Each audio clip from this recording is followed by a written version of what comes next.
अपनी पार्टी है, ये फैसला उनको लेना है। और देखिए, अलग तो वो होता है जो साथ में हो। वो एनडीए में थे कब?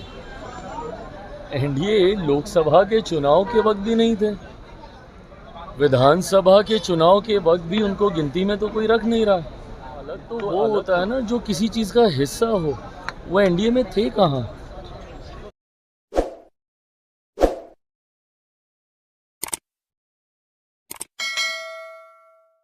नमस्कार, आप एपीजे न्यूज देखने की शुरुआत कर चुके हैं। मेरा नाम है राजा झा। केंद्रीय मंत्री और लोक जनशक्ति पार्टी रामविलास के राष्ट्रीय अध्यक्ष चिराग पासवान आज पटना पहुंचे। पटना पहुंचने के बाद चिराग पासवान ने अपने चाचा को लेकर बड़ा बयान दे दिया।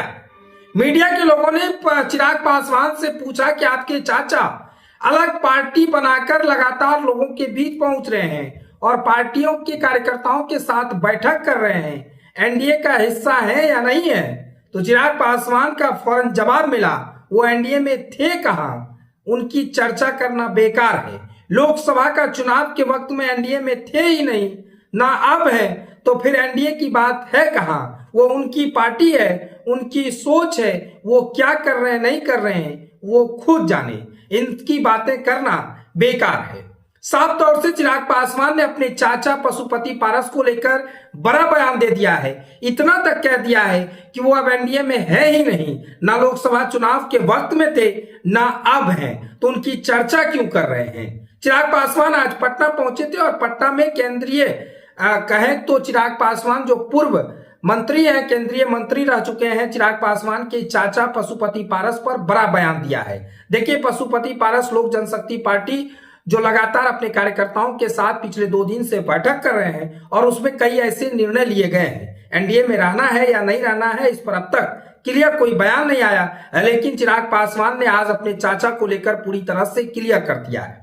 उन्होंने कह दिया है कि वो एनडीए में ना पहले थे ना अब हैं, इनकी चर्चा करना बेकार है। इसके बाद से यूं कहें तो बिहार की सियासत में भूचाल आ गया है। चिराग पासवान के बयान के बाद से अगर कहें तो पशुपति पारस खेमे में लगातार बयानबाजी शुरुआत हो गई है। चिराग पासवान का तेवर आज अपने चाचा के प्रति काफी दिखा है। चिराग पासवान ने साफ तौर से कह दिया है कि एनडीए में थे ही नहीं, तो उनकी चर्चा करना बेकार है। अगर चिराग पासवान क्या कुछ कह रहे हैं वो आप सुनिए। 90 के दशक में क्यों बिहार से इतनी बड़ी संख्या में पलायन हुआ? आज भी 90 का दौर अगर लोग याद करते हैं तो उसको सिर्फ और सिर्फ डर और भय की वजह से जो पलायन यहाँ से हुआ है, वहीं से जो पलायन की श्रृंखला शुरू हुई है। कौन उसके जनक थे भैया? किसके दौर में ये पलायन शुरू हुआ? किसके दौर को जंगल राज के नाम से जाना जाता था? आज की तारीख में हकीकत है, बिहार की जनता अच्छी तरीके से जानती है कौन कितना कार्य कर रहा है और कौन सिर्फ अपना नाम चमकाने का प्रयास कर रहा है।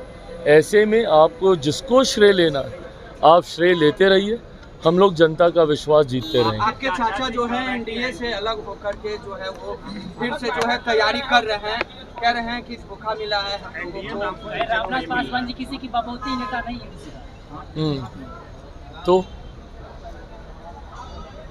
इस पे क्या कहना है? आगे बोल रहे हैं एनडीए से अलग होने का तो भाई वो उनकी अपनी पार्टी है, ये फैसला उनको लेना है। और देखिए, अलग तो वो होता है जो साथ में हो। वो एनडीए में थे कब? एनडीए लोकसभा के चुनाव के वक्त भी नहीं थे, विधानसभा के चुनाव के वक्त भी उनको गिनती में तो कोई रख नहीं रहा। तो अलग तो वो होता है ना जो किसी चीज़ का हिस्सा हो। वो एनडीए में थे कहाँ?